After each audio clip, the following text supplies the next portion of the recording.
My daughter looked me straight in the eye and said, calm as a summer breeze, "Ignore him. He's old and tired." The laughter in the room didn't stop. Glasses clinked, polite chatter filled the air, and for a moment I wasn't sure anyone else had even heard her. But I did, and it hit harder than any bullet I'd ever dodged in uniform. "I'm Harold Bennett, a retired Army sergeant, 70 years old today. I've faced explosions, sleepless nights, and years of double shifts, but nothing prepares you for the kind of silence that follows when your own child erases you from her story." I didn't argue, didn't raise my voice. I just reached into my jacket and felt the edge of a manila folder I'd kept for over a decade. Inside were 186 receipts, each one proof of a sacrifice I'd made so my daughter could graduate debt-free, live her dream, and become someone important. She thought I was too old to matter. What she didn't know was that I wasn't just carrying a folder. I was carrying evidence of the truth. And the truth always finds its way out, no matter how many polite parties try to bury it. That night, as I stood there, surrounded by people who barely looked my way, I realized something. Some battles don't happen on the battlefield. They happen right at your own birthday party, in front of the people you love most. And before the night was over, the same daughter who told everyone I was tired would have to face a truth she never expected, because one unexpected guest was about to walk through that door and change everything. My name is Harold Bennett, and for most of my life I believed that a father's job was simple work, hard, stay humble, and make sure your children have a better life than you did. I never asked for recognition. I didn't need applause. All I ever wanted was to see my daughter succeed. For 6 long years I worked 3 different jobs: janitor by night, security guard by dawn, construction worker on weekends. There were weeks I barely slept more than 4 hours a night.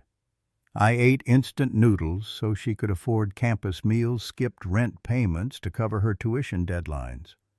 By the time she earned her degree, I had spent $186,000, every cent documented, every receipt tucked away in that same manila folder I kept close to my heart.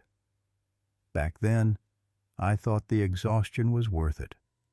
I'd tell myself that once she made it, the years of struggle would fade behind her smile. And for a while they did.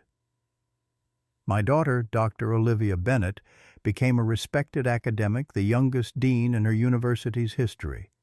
Her picture appeared on billboards and brochures. She gave talks about resilience and self-made success. People admired her drive, her intelligence, her inspiring story of overcoming hardship without any help. Except there was help, my help.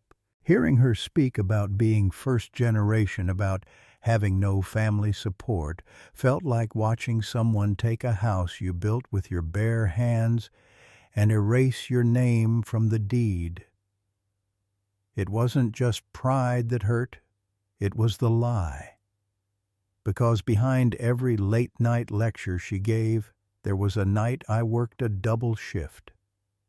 Behind every award she held, there was a callus on my hand that helped make it possible. Still, I stayed silent. I told myself it was her moment, her career, her version of the truth. But silence has a way of turning into permission, and before long, her story had grown too big, too public, too far from reality to ignore. She'd built an empire on the idea of independence, while the man who made it possible was now just the old man in the background. Looking back, I don't regret the years I worked. What I regret is letting the truth fade so quietly. Because when someone builds their future by erasing where they came from, the lie doesn't just change their story. It steals your legacy, too. And that's a debt no father should ever have to pay. There were moments that should have made me proud. Standing in the crowd during my daughter's promotion ceremony, watching her step up to the podium, hearing the applause echo across the room. She looked sharp, confident, the picture of success. When the university president approached our table, he smiled and said, "Dr. Bennett, your biography says you're a first-generation college student." That must have been tough.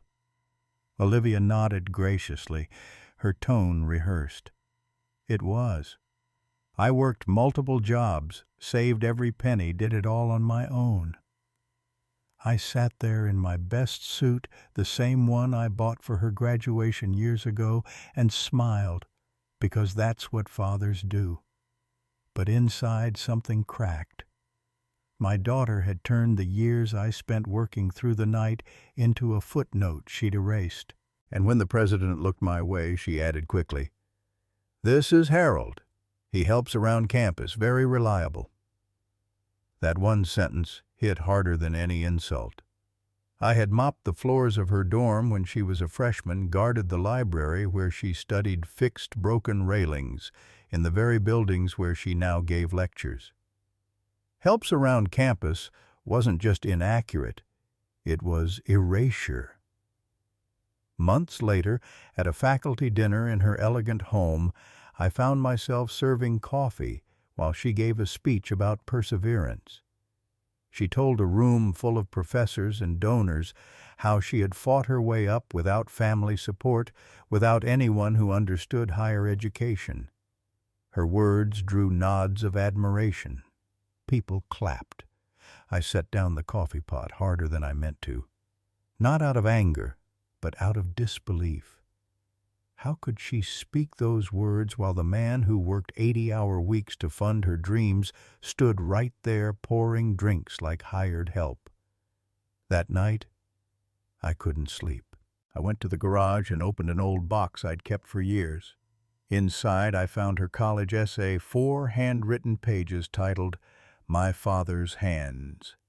In it, she described how I came home with paint on my fingers, how she'd hear the clatter of lunchboxes at 5 a.m., how my rough, tired hands had built her future. Those words once made me cry with pride. Now they burned like betrayal.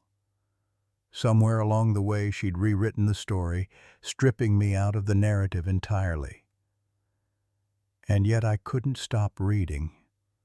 Line after line reminded me of the daughter I used to know, the one who saw love in the sacrifices I made, the one who understood that everything she had came from those same hands she now pretended not to see. That night I realized something painful but true: being forgotten doesn't happen all at once. It happens quietly each time someone thanks you less, acknowledges you less, until one day you're standing in the same room, invisible. The lie didn't start big. At first it was just a few missing details, a few words left out of an interview, but little by little the story changed. What began as gratitude turned into something polished, marketable, profitable. Olivia's so-called first-gen Scholars Fund had become one of the university's biggest success stories.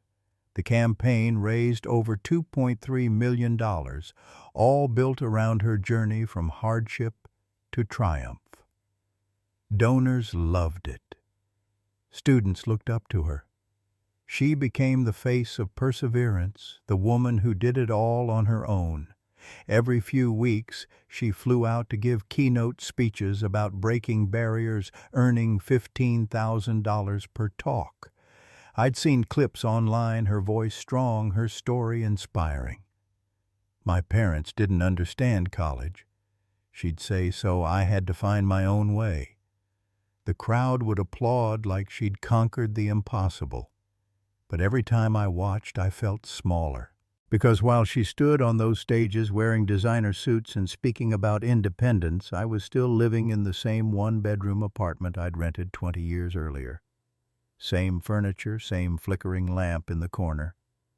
The walls carried the sound of old pipes and silence, the kind of silence that comes from giving everything and being remembered by no one. Sometimes when the university newsletter arrived, I'd flip through the pages to find her picture. It always mentioned resilience, self-determination, overcoming generational barriers. Not once did it mention the nights I worked back-to-back shifts, the meals I skipped to cover tuition, or the aching bones that earned every dollar behind her degree. She'd built a brand out of struggle, a struggle she never actually faced alone. And that's what hurt the most. It wasn't just the money or the fame.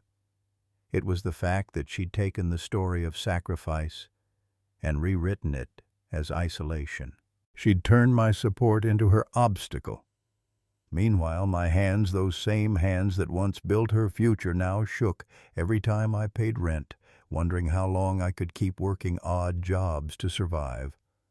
The pride I once carried had turned into something heavier, a quiet grief for the years I couldn't get back. But I wasn't angry, not yet. I was just tired of watching the truth get buried under applause. Because the world she'd built on that lie looked perfect on stage, but I knew perfection never lasts. Sooner or later, the truth comes knocking. And when it does, it doesn't ask for permission to enter. The deeper I looked, the clearer it became that Olivia's story wasn't just a personal lie anymore, it was becoming a public monument.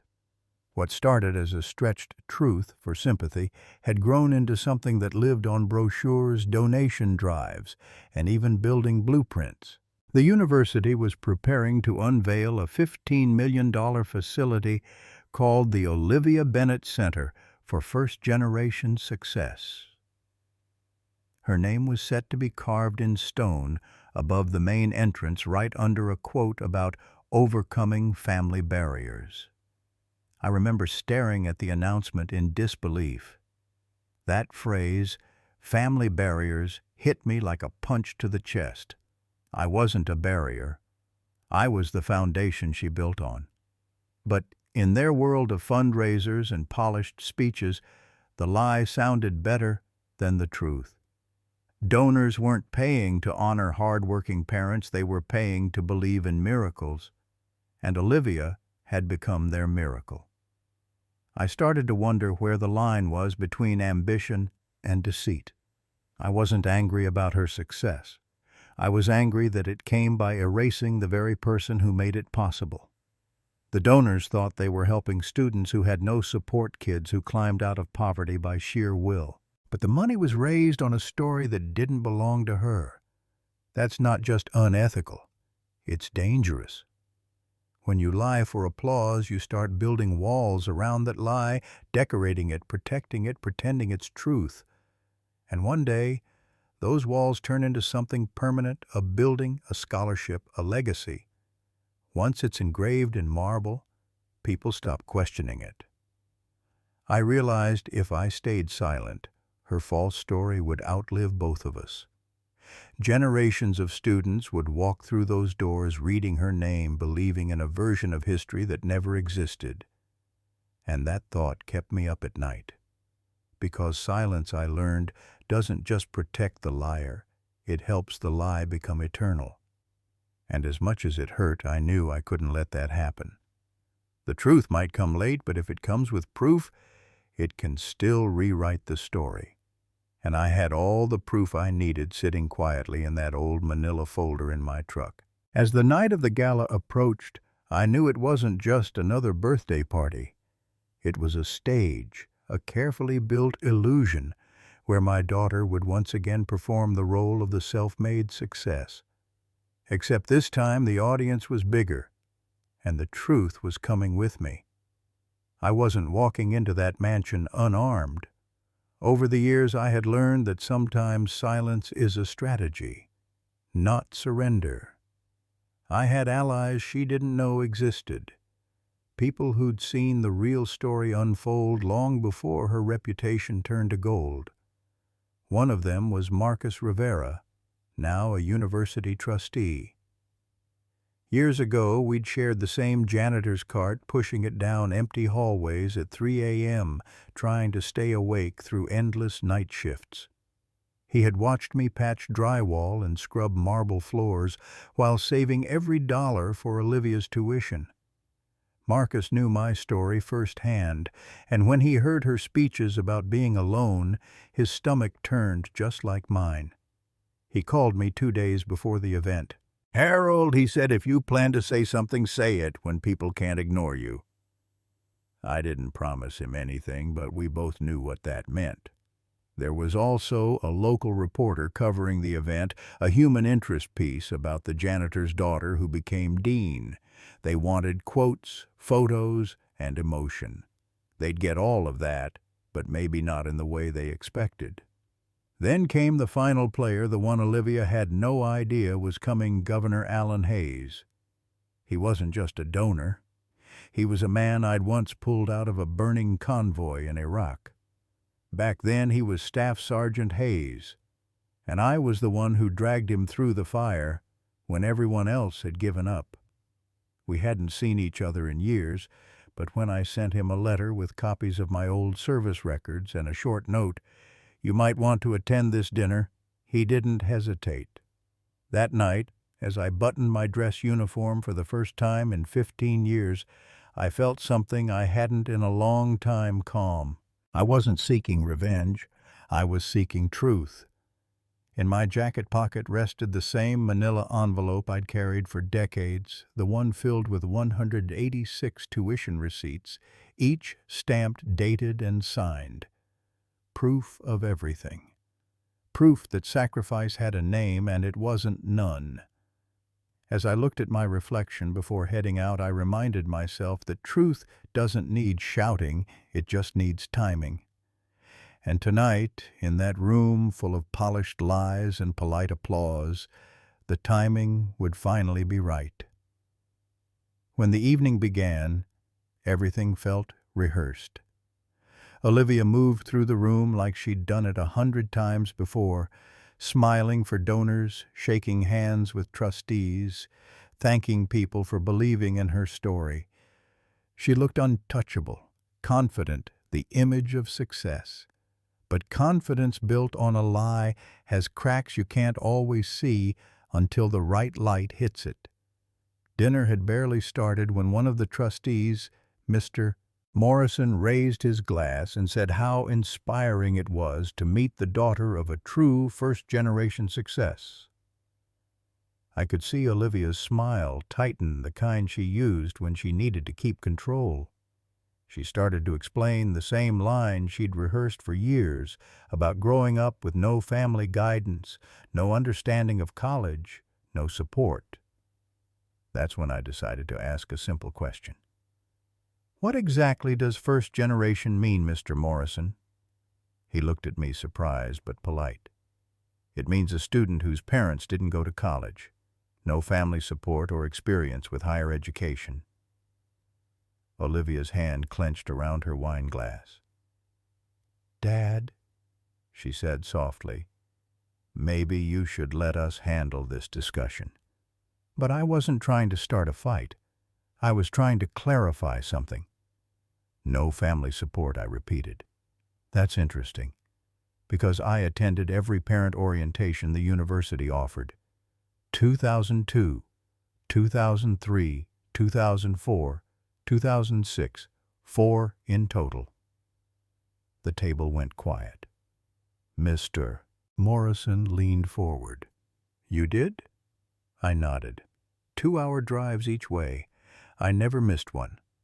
Met with her academic advisor every semester, too, discussed grades, course schedules, graduation timelines. Olivia tried to interrupt, her voice strained. "Dad, those meetings were just informational." "They don't really count toward support," I asked gently. "I thought showing up counted for something. You could feel the shift in the air." The easy smiles around the table faded into confusion. Mr. Chen, another trustee, pulled out a small notebook, his expression sharp. "So, Mr. Bennett, you were involved in her academic life."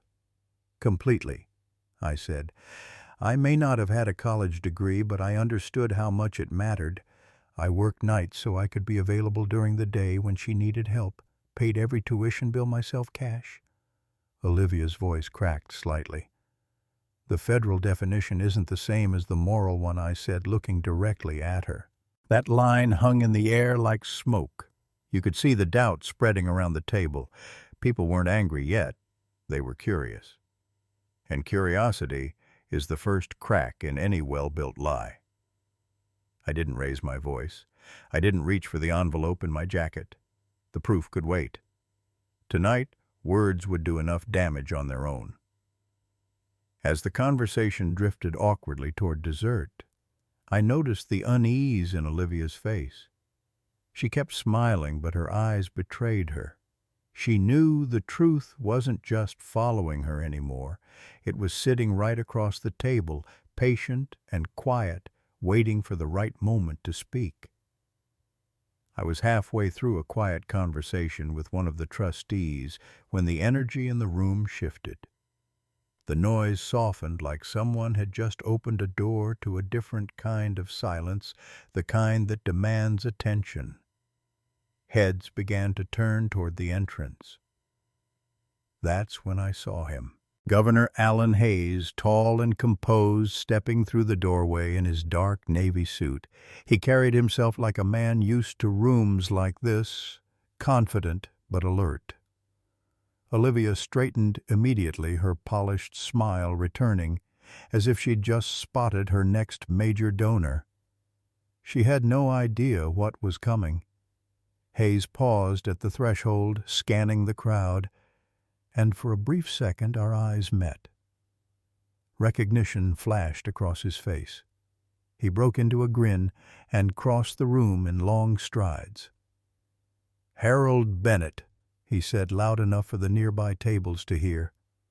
"I'll be damned." Then he caught himself and laughed. "Sorry, folks, excuse the language.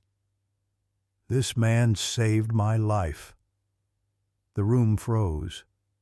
Olivia blinked, confused, still clutching her champagne glass. "You two know each other? Know him?" Hayes chuckled. "I owe him everything. Iraq 2004. Our convoy hit an IED. 3 vehicles burning, chaos everywhere. I was trapped inside mine, half-conscious. And this man," he turned, pointing right at me, "charged into the fire. No body armor, no backup. He pulled me out before that vehicle exploded." The guests began whispering, their polite smiles fading into stunned silence. A few people at nearby tables stood unsure whether to clap or just stare. Hayes wasn't done. "You're looking at a Medal of Valor recipient," he said. 23 soldiers walked away from that ambush because of Harold Bennett. For a moment all I could hear was the sound of crystal glasses being set down. Olivia's face had gone pale. She opened her mouth, but no sound came out. This was the same daughter who'd told the guests earlier that I sometimes get confused about the past. The same woman who introduced me as someone who helps around campus. Now, in front of the governor and half the state's academic elite, she had to face the truth. The man she'd been ashamed of wasn't a relic from her past. He was the reason someone else's father, husband, and son made it home alive. You could feel the room realign itself in seconds. The judgment that once hung on me evaporated, replaced by something heavier: respect, guilt, maybe even shame. Donors who had politely ignored me were now whispering my name. Trustees leaned in, eyes wide, as if seeing me for the first time. Olivia tried to recover, reaching for the only control she had left. "Governor Hayes? I had no idea you served with my father." Hayes gave her a sharp look. "Served with him? He carried me out of hell. The only reason I'm standing here to write checks for universities is because your father refused to leave me behind." The air was thick. Olivia lowered her gaze, her composure unraveling in real time. The governor turned back to the crowd. "You know," he said, raising his voice, It's funny how real heroes never introduce themselves. They just keep showing up quietly, doing the right thing. I didn't say a word. I didn't need to. In that moment, the truth had already done what years of silence couldn't. It had stood up for itself. The same people who once saw me as invisible were now struggling to look me in the eye. And for the first time that night, my daughter had nothing left to hide behind. Not her title, not her story, not her carefully crafted image. The man she'd called old and tired had just become the one thing she couldn't control, undeniable. When dinner began, I already knew where I'd been seated, table 7, far in the back, next to the catering staff and maintenance crew. The kind of table where people pretend not to notice you so they don't have to feel guilty. Olivia had planned everything right down to the seating chart. She placed herself at the head table with the university president, the major donors, and Governor Hayes. To her, I was better off tucked away in the shadows. It wasn't an accident, it was strategy. Out of sight meant out of mind. I didn't complain. I'd spent years watching her build her career from the sidelines. One more evening of silence wouldn't kill me. But life has a funny way of rearranging the pieces when you least expect it. Halfway through the salad course, Governor Hayes glanced around the room and frowned. "Where's Harold Bennett?" he asked loud enough for everyone to hear. Olivia froze mid-bite. He's seated toward the back," she stammered. "The back." Hayes stood from his chair, scanning the tables until he found me. Why on earth is a Medal of Valor recipient sitting in the back corner? Every head turned. Olivia's carefully curated image began to crack under the weight of the silence that followed. "Governor," she started, her voice trembling slightly, "my father prefers quiet spaces. He's more comfortable with people from his background." Her background. My background. The words hung heavy in the air. The governor's expression changed instantly. "His background," he repeated slowly. "You mean the background that includes saving 23 soldiers under enemy fire?" "That background." A murmur rippled through the crowd. Someone at the head table set their fork down, the soft clink echoing across the room. Olivia realized too late what she'd just implied, that her father didn't belong among sophisticated company. She tried to fix it, her words stumbling over each other. "I only meant he gets overwhelmed in formal settings." Hayes didn't buy it. The man ran into a battlefield 5 times to pull soldiers from burning vehicles. "But you think he's overwhelmed by a dinner conversation?" You could feel the room turn on her. The polite smiles vanished, replaced by quiet judgment. The same people who had once applauded her speeches about overcoming adversity were now watching her unravel in real time. I didn't gloat. I didn't say a thing. I just sat there letting the moment breathe. Because for the first time it wasn't me fighting for recognition. The truth was doing that on its own. Olivia's hands shook as she tried to compose herself. I could see the fear behind her polished facade, the dawning realization that her web of appearances was collapsing right in front of the people she most wanted to impress. When Hayes finally gestured for me to join him at the head table, I stood slowly, feeling the weight of every eye in the room. The staff at my table smiled shyly, as if cheering for one of their own. I nodded in gratitude and walked forward not as a guest, but as the man whose story could no longer be erased. And as I sat beside the governor, Olivia avoided my eyes completely. The applause that followed wasn't for her anymore. It was for the man she had tried to hide. The room fell silent as Governor Hayes walked back to the podium.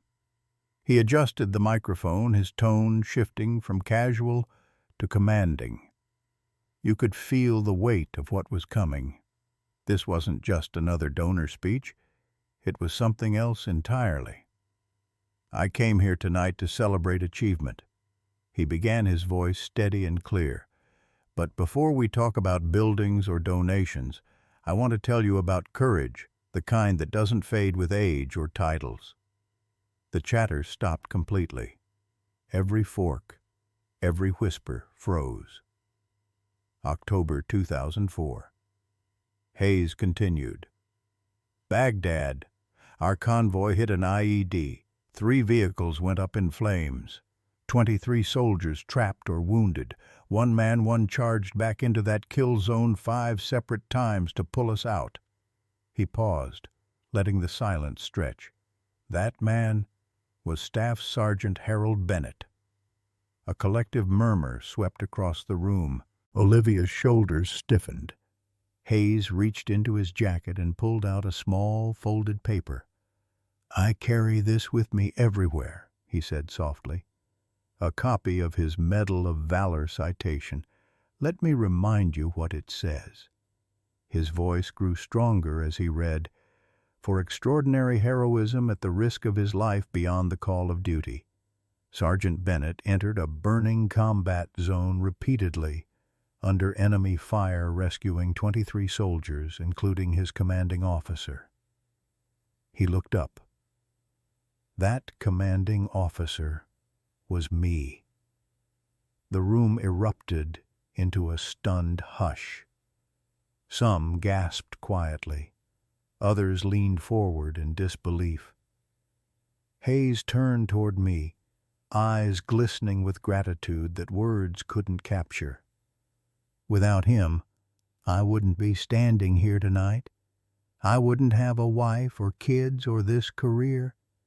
And this man, this hero, has spent the last 15 years quietly living in a 1-bedroom apartment while his daughter tells the world she did it all alone.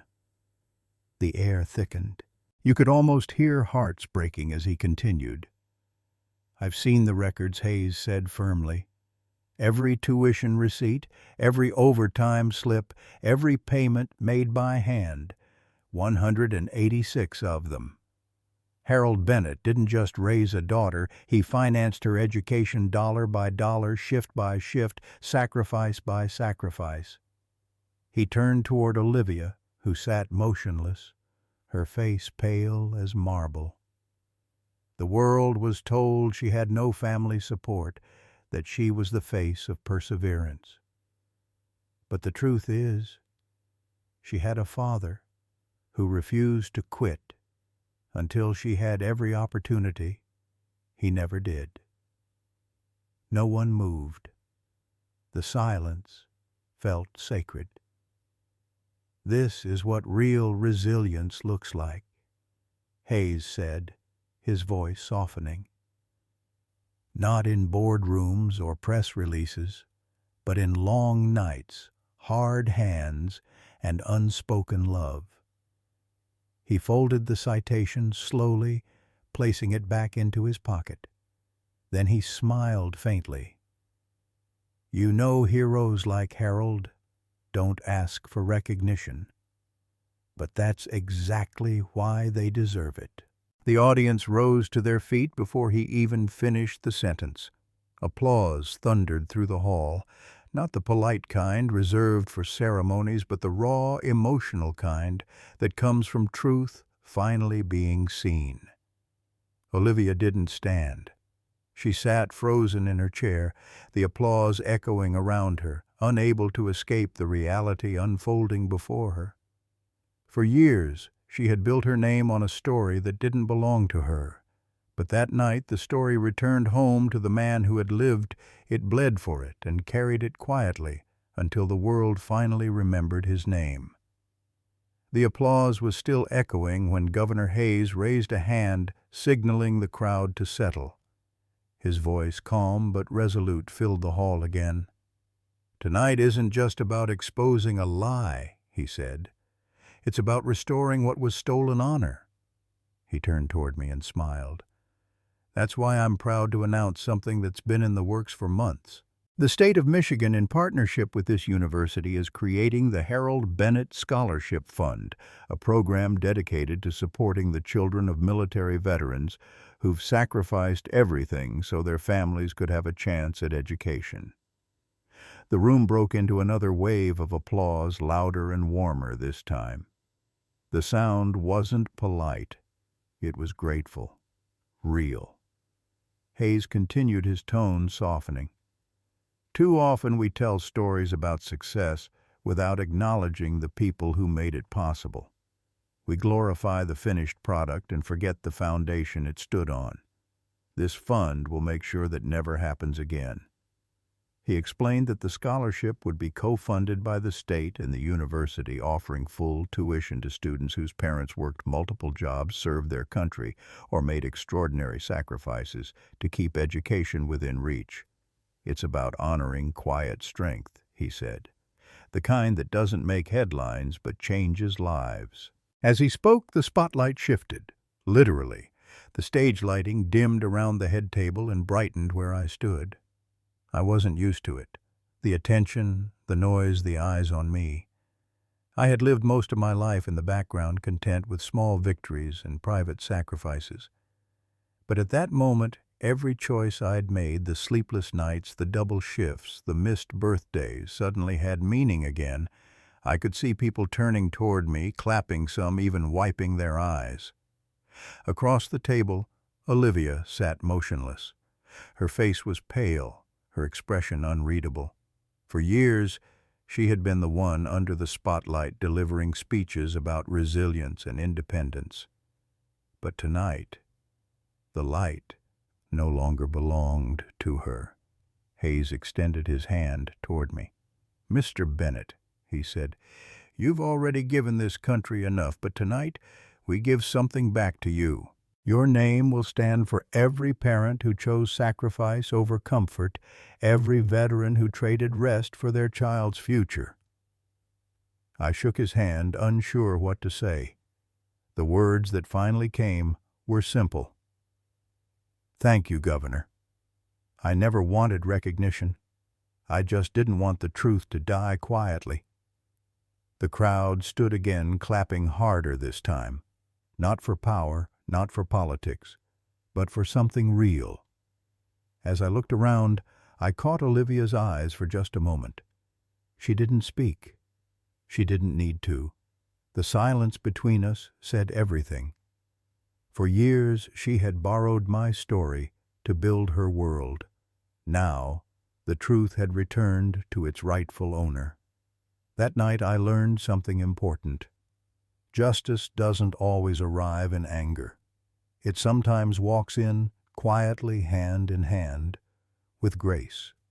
And when it does, it doesn't just expose lies. It rebuilds what the lies tried to erase. For a long moment after the governor's announcement, no one spoke. The applause faded into a quiet that felt heavier than words. Cameras hummed. The chandelier lights shimmered across the marble floor, and all eyes turned toward Olivia. She sat frozen at the head table, her face pale under the soft gold light. Her world, so carefully built on ambition, image, and half-truths, was collapsing in real time. And there was nowhere left to hide. When the governor called her name, it wasn't a request. It was an invitation to face everything she had been avoiding. "Dr. Olivia Bennett," he said, as the director of the First Gen Scholars Fund, "I think the room would like to hear your thoughts on family sacrifice and academic success."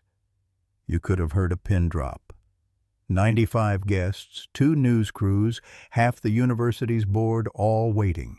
She hesitated, gripping the edge of the table as if steadying herself against a storm. Then, with slow, deliberate steps, she rose and walked to the podium. Every click of her heels echoed through the hall. When she finally looked up, her voice trembled, the same voice that once commanded lecture halls and donor galas. When we talk about sacrifice," she began, "we often speak in abstract terms.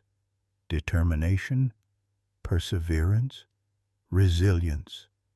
But tonight those words have faces. They have hands. They have names. She paused, then turned slightly toward me. My father worked 3 jobs for 6 years to pay for my education, every semester, every dollar. While I was studying in the library, he was mopping its floors. While I was resting, he was finishing another shift. And while I built a career on my achievements, he lived quietly in the background, never asking for recognition. The silence was absolute. Even the cameras seemed to hold their breath. "I've told a false story," she said finally, her voice steadier now. "I claimed to be a first-generation success, someone who climbed alone. That wasn't true. I had support, unconditional, tireless, and real. I erased my father's sacrifice and turned it into personal triumph. That is not resilience. That is dishonor." She reached into her purse and unfolded a sheet of paper. "This is my letter of resignation," she said, her tone clear now. "Effective immediately, I am stepping down as director of the First Gen Scholars Fund." Murmurs rippled through the audience, a mix of shock and quiet respect. But she wasn't done. "This program should not celebrate isolation," she continued. "It should honor those who made education possible through their sacrifices. Parents who worked double shifts, veterans who gave their strength so their children could have choices. This fund must be rebuilt to reflect truth, not performance." Her voice cracked again, but she didn't stop.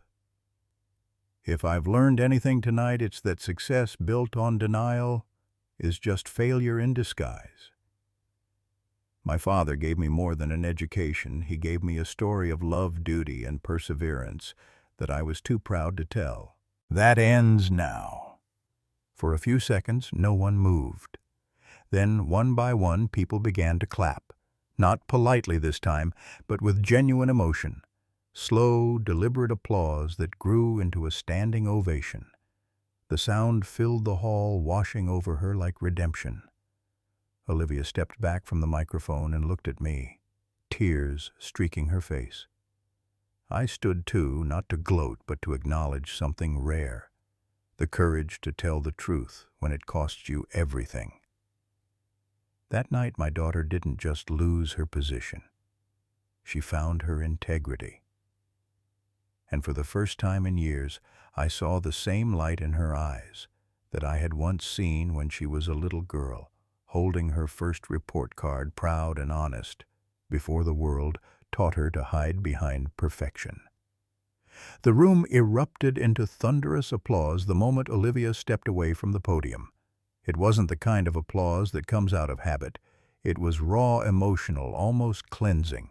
For a few seconds it felt as if the entire hall had exhaled at once, like everyone had been holding their breath through the storm and could finally breathe again. Governor Hayes stepped forward, visibly moved. "Ladies and gentlemen," he said, his voice carrying through the hall, "what you witnessed tonight wasn't just an apology. It was courage.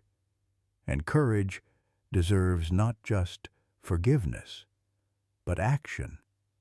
He turned toward me, his tone firm. "The state's initial commitment to the Harold Bennett Scholarship Fund was $5 million. But after tonight, I'm doubling it. $10 million to ensure that every child of a veteran who sacrifices for their family will have the same chance at education that Harold gave his daughter." The crowd rose to its feet again. Even the university president stood nodding in agreement. Cameras flashed, reporters whispered furiously into their microphones, and for the first time all evening, Olivia smiled through her tears. Not the polished professional smile she wore for donors, but the kind that comes from release from truth, finally spoken out loud. Then came the university's statement. The president, clearly shaken but composed, took the microphone. Effective immediately, he announced the First Gen Scholars Fund will be suspended pending a full review. All donors will be contacted and offered the option to redirect their contributions to the newly established Harold Bennett Scholarship Fund.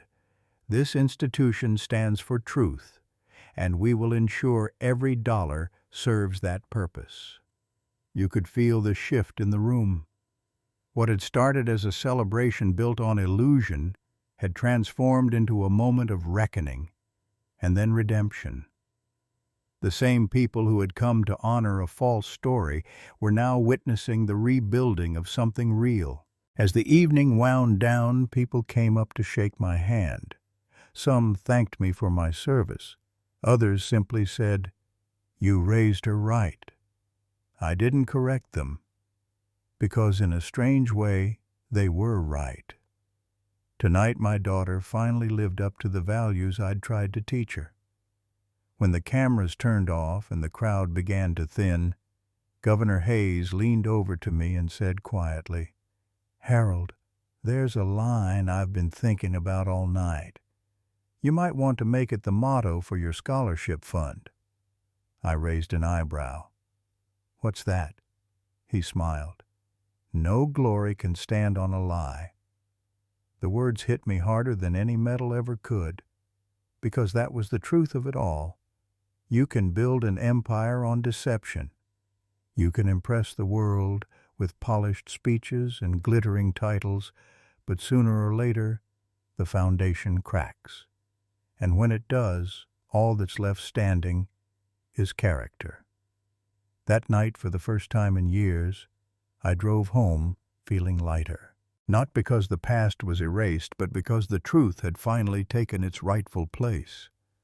The applause faded, the lights dimmed, but one thought stayed with me. Real honor doesn't need recognition. It just needs to be seen. In the days that followed, the applause from that night faded, replaced by headlines, investigations, and consequences that no one could ignore. The truth didn't just end a lie, it started a chain reaction. By Monday morning, Olivia's entire professional world had begun to collapse. The university suspended the First Gen Scholars Fund pending a full audit. Every donation, every marketing claim, every speech she'd ever given was suddenly under a microscope. Legal teams combed through financial records, and the word misrepresentation started appearing in official memos. The fallout was immediate. Her book deal was canceled within 48 hours. The talk shows that once called her an inspiration quietly removed her from their guest lists. A major streaming platform scrapped a documentary that had been in pre-production about her rise from poverty to success. Overnight, her name went from motivational headline to cautionary tale. Professional associations began cutting ties. The National Education Council revoked her speaking privileges. 2 academic journals retracted her published articles on first-generation resilience, citing ethical concerns. Even the university where she'd built her career issued a formal statement of censure, citing failure to maintain integrity in donor communications. Then came the donors. 31 of them, many of whom had contributed hundreds of thousands of dollars, requested refunds. Others demanded their money be redirected to the Harold Bennett Scholarship Fund instead. The total withdrawn was staggering over $1 million. The fund that once defined Olivia's success was now the clearest symbol of her fall. The glossy promotional materials that once called her a trailblazer were quietly removed from university websites. Her name, once synonymous with progress, now carried a different weight, one of betrayal and public shame. Behind the scenes, the human cost was even more brutal. Her speaking agent dropped her after a flood of canceled engagements. Former colleagues avoided eye contact in hallways. Graduate students requested new advisors. Her professional email was locked pending investigation, and her once bustling office full of awards and thank you letters now sat empty except for a cardboard box of personal belongings waiting to be collected.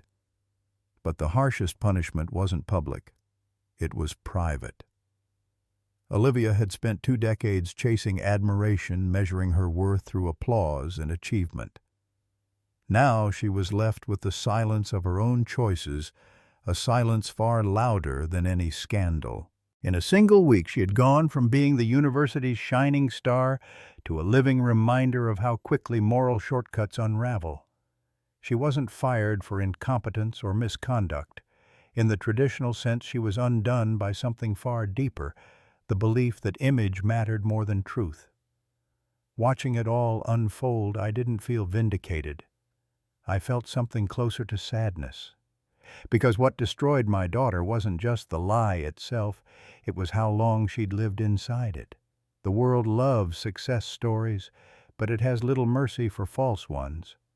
And as the headlines faded, a new truth began to take root, one that every parent, student, and dreamer could understand. No amount of fame, money, or admiration can sustain a story built on dishonesty. In the end, the lie cost Olivia everything she thought she wanted. But maybe, just maybe, losing it all was the first step toward becoming someone real again. 3 nights after the gala, my phone rang just past midnight. The sound startled me awake. It had been years since Olivia called that late. For a long moment, I just stared at the screen, watching her name glow in the dark. Then I answered. Her voice was quiet, stripped of all the confidence that once filled auditoriums. "Dad," she said, "I wanted to thank you for what I asked, for not destroying me when you had the chance." I sat up, the room still half shadowed by the streetlight outside. "Destroying you was never the goal," I said softly. "The goal was truth, always has been." There was a pause on the other end. I could hear her breathing, steady but heavy. "You could have read every receipt, humiliated me completely. But you didn't." "Humiliation isn't justice," I said. "Truth doesn't need cruelty to be powerful." She was quiet for a while before whispering, "Dad, I don't know who I am anymore. My whole life was built on pretending. I don't even know where to start fixing it." I thought about that for a moment. "You start where all broken things start," I said, "by admitting what's real and rebuilding from there." Slowly, honestly, her voice trembled. "Will you help me figure out who that honest version of me is?" I hesitated, not because I didn't want to, but because I'd waited years to hear that sentence. "Olivia," I said finally, "I don't need an apology. I need consistency. I need you to live differently, not just talk differently." "I understand," she said quietly. "I've said I'm sorry too many times to too many people. This time I'll show it." "Good," I said, "because words are easy. Change is what costs." For the first time in a long while, neither of us rushed to fill the silence. It was heavy, but not hostile. There was pain in it, yes, but also the faint rhythm of something new beginning. "I'm not asking for forgiveness," she said finally, "just a chance to earn it. You already took the first step," I told her. "You told the truth." Before we hung up, she said, "I want to live differently, Dad. Not to prove anything to the world, just to deserve your respect again." And in that moment, I realized something I hadn't before. She wasn't asking for redemption from me. She was asking for permission to forgive herself. When the line went quiet, I sat there in the dark, staring out the window at the empty street. The night felt lighter somehow, like the air after a storm. I whispered to no one in particular, "Truth doesn't destroy, it rebuilds, but only if you're brave enough to live with it." And for the first time in 20 years, I believed she might actually be brave enough. 6 months later, life looked different. Not glamorous, not headline-worthy, just real. Olivia had taken a new position at the university's Veteran Student Services office. It wasn't a prestigious title or a six-figure paycheck. Her new office was smaller, her nameplate simpler, and the calls from conference organizers had long stopped coming. But when she spoke about her work now, there was something in her tone I hadn't heard in years: peace. She told me once over coffee, "It's the first time in years I'm doing work that feels honest." I believed her. That same month, the Harold Bennett Scholarship Fund awarded its first grant to Maria Torres, the daughter of a Marine killed in Afghanistan. She was studying biomedical engineering, working nights at a diner to help her mother with bills. When Maria's name was announced, the whole room stood. Her mother cried quietly in the second row, clutching the letter that confirmed her daughter's full scholarship. Watching that moment, I realized something profound. The fund wasn't just repairing a lie. It was creating a legacy, a real one. Later that week, Olivia asked to meet. We sat across from each other in a small diner not far from campus. The same place I used to grab black coffee before my night shift 20 years earlier. She reached into her bag and slid an envelope toward me. "I wrote something for you," she said. I unfolded the letter carefully. The handwriting was neat but shaky, the ink smudged in places. "To my father, Harold Bennett. You worked 80-hour weeks so I could have choices. You gave up comfort, health, and pride so I could build a life. I stole your story and called it my own. I erased your sacrifice to make myself look strong. But the truth is, I am not self-made. I am father-made." When I finished reading, she looked up, eyes glassy. "It's not enough, I know, but I wanted you to have it." I folded the letter and slid it back across the table. "Keep it," I said. She frowned. "Why?" "Because I don't need words on paper," I told her. "I need you to live it. Don't write the truth, practice it. Every day." For a second she just stared at me. Then she nodded slowly. "I will." We sat there in silence for a while, watching the rain streak down the diner window. She looked lighter somehow, like a person who'd finally put down a burden she'd carried too long. Before we left, she smiled and said, "Dad, they want you to present the scholarship to Maria next month. Would you come?" "Of course," I said, "but only if you're the one introducing me this time." She laughed through a tear. "You have my word." That moment, quiet, unpolished, completely human, meant more than any medal or public recognition, because redemption doesn't always arrive in grand gestures. Sometimes it's a letter you don't keep, a promise you quietly honor, and a daughter who finally chooses to live by the truth you spent your whole life trying to teach. Looking back now, I realize that families don't truly abandon each other. We just lose sight of one another in the fog of pride, ego, and unspoken pain. Lies don't always come from cruelty. Sometimes they're born from fear, the fear of not being enough, of not being seen, of not being loved, unless we appear flawless. Olivia and I had spent years trapped in that kind of silence. She hid behind her accomplishments. I hid behind my quiet endurance. Both of us believed we were protecting the other, when in truth we were only building walls. But truth has a way of breaking through. It may not happen quickly or gently, but when it comes, it clears the air. It burns, then heals. That's what it did for us. When Olivia chose to tell the truth, she didn't just reclaim her integrity, she gave me mine back too. For the first time in 2 decades, I felt seen not as a shadow in her story, but as part of its heartbeat. And for her, the truth became a form of freedom. No more performing, no more pretending, no more carrying the weight of borrowed glory. I've learned that dignity doesn't come from applause or titles. It comes from honesty, from owning both the mess and the meaning of your life. We spend so much time chasing admiration, when what we really crave is peace, the kind that only truth can buy. The night Olivia told her story publicly, she thought she was losing everything.